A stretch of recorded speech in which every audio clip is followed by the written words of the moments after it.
Israel জুড়ে siren বাজছে এবং দেশটির নাগরিকেরা নিরাপদ আশ্রয়ের সন্ধানে ছুটছেন। ইসরায়েলের রাষ্ট্রীয় টেলিভিশনে সরাসরি সম্প্রচার চলাকালে রিপোর্টারদের মাটিতে শুয়ে পড়তে দেখা গেছে।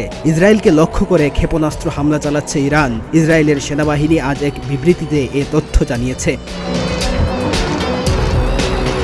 রয়টার্সের সাংবাদিকেরা ইরান ও ইসরায়েলের প্রতিবেশী দেশ জর্ডানের আকাশসীমায় ক্ষেপণাস্ত্রকে লক্ষ্যভ্রষ্ট করতে দেখেছেন। ইসরায়েলি সংবাদ মাধ্যমে দাবি করা হচ্ছে অন্তত 100 খানেক ক্ষেপণাস্ত্র নিক্ষেপ করেছে ইরান। সামাজিক যোগাযোগ মাধ্যমে প্রকাশিত বিভিন্ন পোস্টে বলা হয়েছে, মঙ্গলবার ইরানের আকাশ আলোকিত হয়ে ওঠে। তাবরিজ, খাসান ও তেহরানের উপকণ্ঠ থেকে ক্ষেপণাস্ত্র ছোড়া হয়। এমন পরিস্থিতিতে ইসরায়েলের প্রতিরক্ষা বাহিনী এক বার্তায় দেশের নাগরিকদের সতর্ক থাকার আহ্বান জানিয়েছে। একই সঙ্গে স্থানীয় সেনা কমান্ডের নির্দেশনা অনুসরণ করতে বলেছে। বার্তায় বলা হয়েছে, সাইরেন শুনলে আপনাকে অবশ্যই একটি সুরক্ষিত এলাকায় যেতে হবে এবং পরবর্তী নির্দেশনা না দেওয়া পর্যন্ত সেখানে থাকতে হবে। ইসরায়েলি একটি সূত্র ও তথ্য জানিয়েছে, ইরানের এমন ক্ষেপণাস্ত্র হামলার মুখে ইসরায়েলের নিরাপত্তা মন্ত্রিসভা জরুরি বাংকারে আশ্রয় নিয়েছে।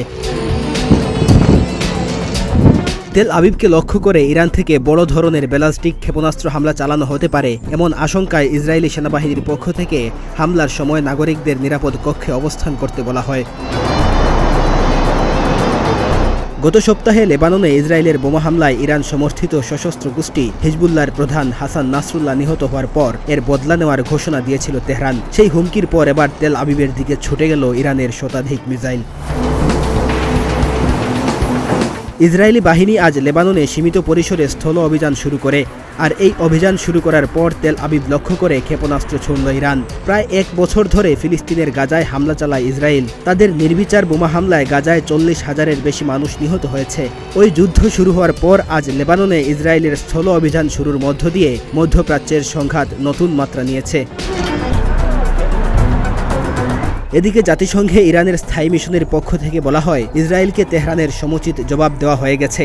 জাতিসংঘে ইরানের স্থায়ী মিশন আরও বলছে, ইসরায়েল যদি এর জবাব দেওয়ার সাহস দেখায় কিংবা নৃশংসতার আরও কাজ করে, তাহলে পরবর্তী সময়ে আরও কঠিন প্রতিক্রিয়া দেখানো হবে।